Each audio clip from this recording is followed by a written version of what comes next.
Men Soraydan Bahromjon Nishonboy o'g'liman. Bir 2 haftacha avval qattiq gripp bilan og'ridim. Bosh og'rig'i, tish og'rig'lari, hammasi quloq og'rig'lari baravar keldi. Yo'tali bo'ldi buning ichida. Shu narsalari o'tdi-yu, lekin yo'tali yo'qolmadi. Shu qattiq yo'talish shunaqa azob berardi, kechalari yotib boshda bolishga qo'yish bilan yo'tal boshlanadi. Tong otguncha yo'talib chiqilaveradi, odamni tinkamadorini quritib yuboradigan darajada yo'tal bo'ldi. Nima qilishni bilmadim, chorasiz qolganimda Shafiy salomatlik markaziga murojaat qildim. U yerda ko'rishib, pnevmoniya degan tashxisni qo'yishdi. Dori-darmonlar tavsiya qilindi, qabul qildim.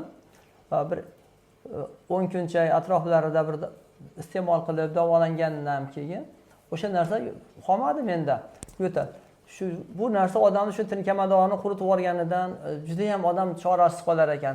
Bizga o'xshagan masalan shuni chorasini topolmay turgan odamlarga maslahat bergan bo'lardim. Imkon bo'lsa vaqt topib Shafiy salomatlik markaziga murojaat qilinsa, tezda xalos bo'lish imkoniyati bor ekan. Men ham Xudoga shukr, Xudoning nimasi bilan, mehribonligi bilan tezda shu darddan forig' bo'ldim. Xudoga shukr, rahmat.